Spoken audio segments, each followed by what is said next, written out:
Tuesday, 19th of May 2026, otherwise known now as Moron Day. It's Moron Day because I tried to come and get my bloods done, which is a 3-mile trip, probably a 3 to 5 mile trip from my house. And everybody on the road is a moron. So much traffic. I've PT'd a few clients this morning. It took me longer than usual to get back from the gym. People are doing 9 miles an hour over a speed bump. Okay, it's a speed bump, go careful. But not 9 miles an hour. So therefore I haven't been able to eat before I come and get my bloods. So now I'm irritated.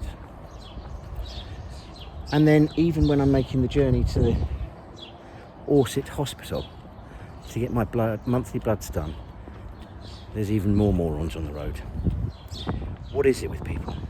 Flash car? Yes, okay, you've got a flash car, that's wonderful. Maybe one day you can learn how to drive it. Okay, now I've got that rant over with. I'm getting my monthly blood test, so I'm hoping the hemoglobin hematocrit will be lower. Interestingly, if you go and get a blood test normally at this place, you wait a week, NHS, you wait a week for the results. If you walk 10 steps round the corner, same building, just go through the double doors round the corner, okay, and head to haematology, you get them within hours. Tell me how that works. Okay, rant over. Just getting my steps in. Of course I'm not getting my steps in. As I've already mentioned, I don't count steps for myself. I know how active I am. I do my cardio through cardio. I don't worry about steps too much. I'm just here with my dogs.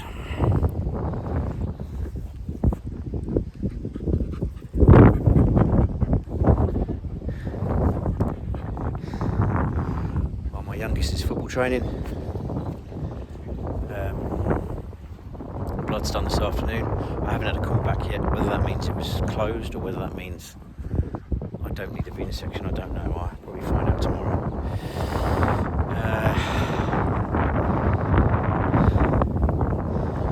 Yeah, I'm starving at the moment actually. I'm not starving, I'm just really hungry. Which I haven't felt this far out. What are we, 10 and a half? Just over 11. Sorry, just under 11. And I haven't had that sensation before.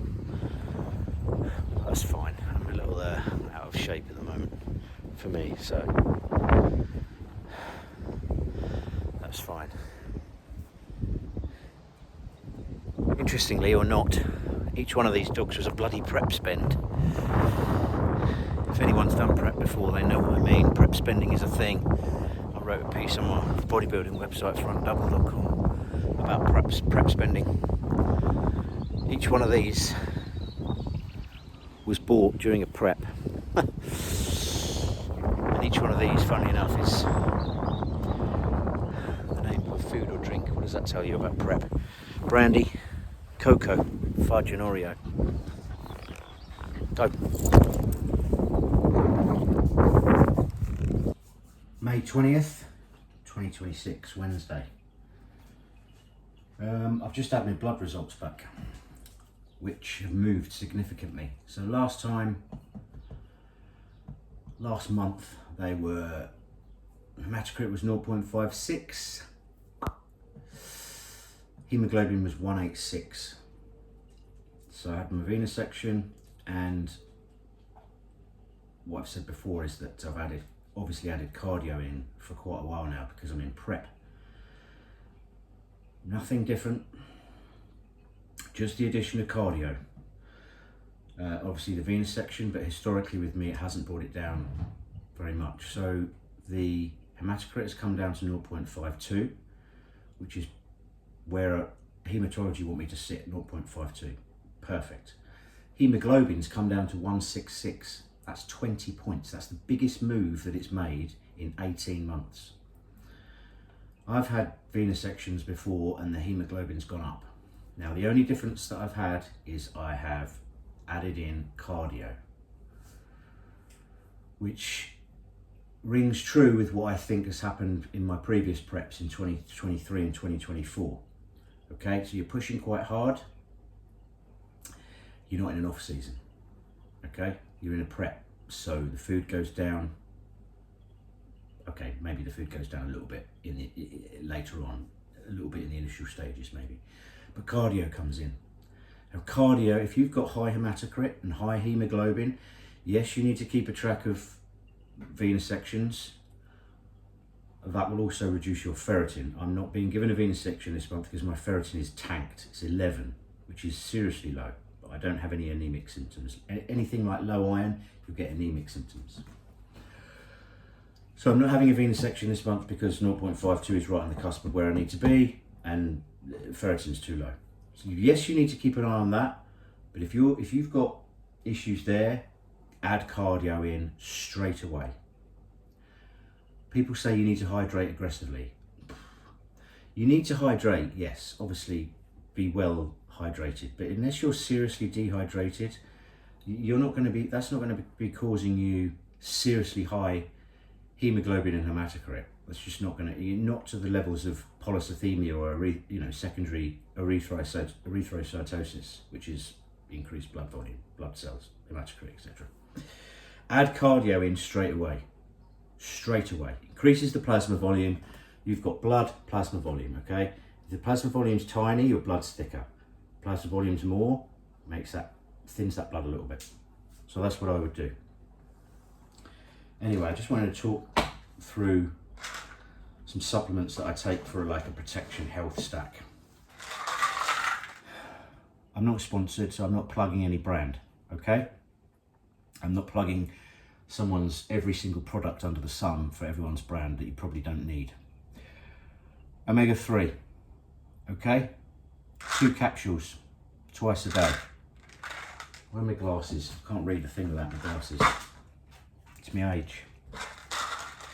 So, per serving, which is two capsules, fish oils, 2,000 milligrams, EPA, 660 milligrams, DHA, 440 milligrams. So I'm having 2 servings a day. So that's 1,200 milligrams of EPA, nearly 900 of DHA. Okay, good for your heart health. Okay, this has been spoken about as brilliant for your kidney health. The evidence is sketchy, okay? There's not many human trials for this, particularly in bodybuilders. Astragalus. Thing you can do, it's not going to harm you to take it, follow your blood results. If your GFR is coming down, happy days, okay? Anyway, your GFR, your glomerular filtration rate, is only part of the story. In heavily muscled people, it's not going to be accurate. It's just not going to be accurate. Usually they change it for Afro-Caribbean people. You'll notice that on your blood sheet, okay? Because generally they carry more muscle mass. Generally, okay? Not exclusively. So it's a guess based on your creatinine.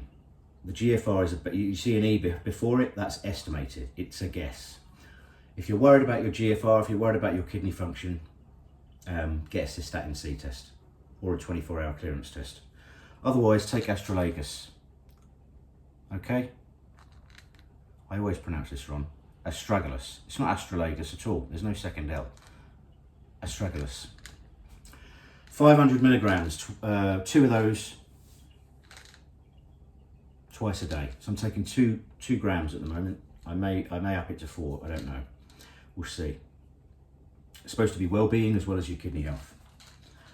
The way you'll know is you keep an eye on your blood results. If your GFR is moving, then it's working. The other one, swear by it, citrus bergamot, okay, cholesterol. When people say about you've got high cholesterol, there's a bit more to it than that, okay? LDL, low density lipoprotein, bad cholesterol. HDL, high density lipoprotein, good cholesterol, okay? If you can't remember it, happy, H for happy, good cholesterol, okay? By power reduction, L must be evil, okay? Lucifer, there you go. Remember it that way. Happy and Lucifer, bad and good. That will sort that ratio out, okay? It'll bring your HDL up and it will put your LDL down, Okay, this is 1200 milligrams per serving, which is 2 capsules. Take 2 capsules once a day. The other one, last one I take at the moment, is magnesium. Magnesium glycinate. Okay, 2000 milligrams. 2000 milligrams glycinate. 2 tablets, 400 milligrams elemental magnesium. 2 tablets, an hour, half an hour before bed, should help with sleep and recovery. That's it. I don't take any fat burners. I have done in the past, I don't now. That's all you need, really. You don't need a shit ton of stuff. You just need the basics that work.